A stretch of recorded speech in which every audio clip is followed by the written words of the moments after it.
Hello everyone, Kyle Bunger here, and welcome to another edition of Rate Their Chances. This is where we determine how likely or unlikely a character is to be in Fraymakers. There are many factors I take into consideration when determining this, but the most influential one is popularity, followed by communication, representation, and potential. Here is the scoring system for this series, with 5 meaning that I think the character will be in the base roster, while 1 means I think they have no chance of being represented at all. Which character are we rating today?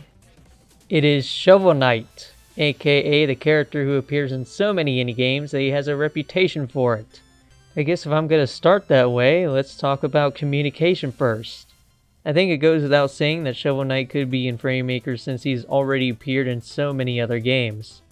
Yacht Club Games does have a business inquiries email, and I do think it could take a while for them to find an email from Team Fray since their emails are probably clogged, but once that email gets found, then it's game over.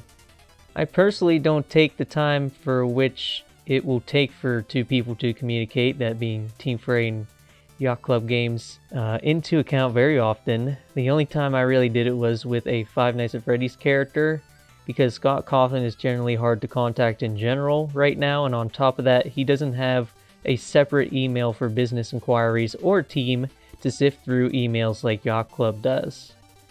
Team Fray has had about 2 years to contact people already, with potentially 1 or 2 more if they really need it.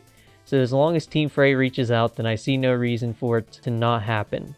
And speaking of reaching out, I would think Team Fray would want to do so because not only is Shovel Knight one of the most popular indie game characters with 3 million copies of Shovel Knight Treasure Trove sold, but he is also #1 most talked about character for Fraymakers in the McLeod Gaming Discord server.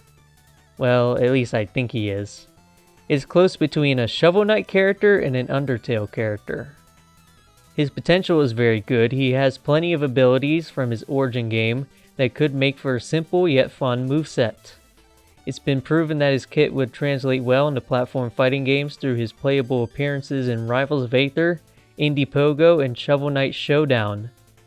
Unfortunately, his playable appearances in these games might actually be his downfall.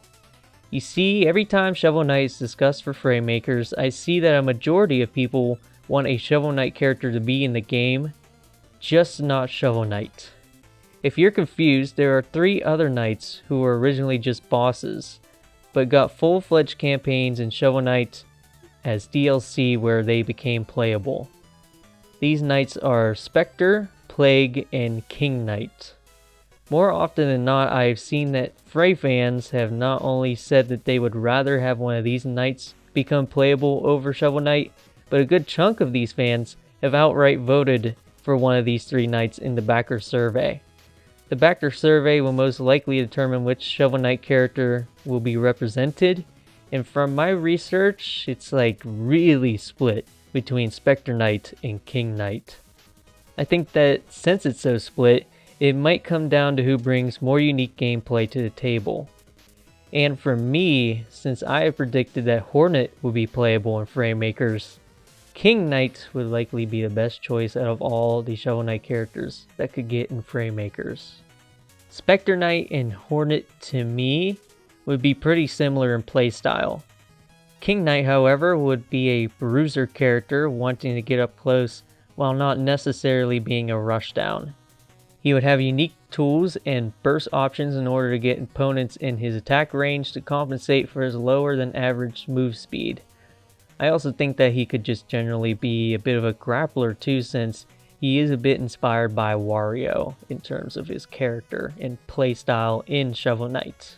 Now in terms of King Knight's rating, I'm going to give him a rating of 4.5. I said I would reserve this ranking for a character who I thought was going to be character number 10, aka the first DLC character.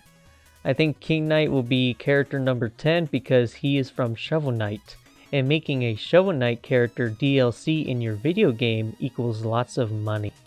On top of that, if the DLC characters do stop after this one, which I really doubt, but it's possible, then it'd be a great last character for Fraymakers. getting one of the most popular indie franchises represented in Fraymakers as the first DLC would set a precedent that Team Fray isn't playing around no matter what. So, the Shovel Knight character could fund many more DLC characters to come, so it really should be a no-brainer that this is a slot I'm putting King Knight in. Do I think that Shovel Knight himself would sell more DLC? Yeah, I think so, but at the same time, you've got to listen to your fan base, and they have said that they are tired of seeing Shovel Knight make the playable appearance, and I'm sure even people outside the target demographic will see that King Knight is from Shovel Knight, and they'll be like, oh cool, I want to see what this is all about. So yeah.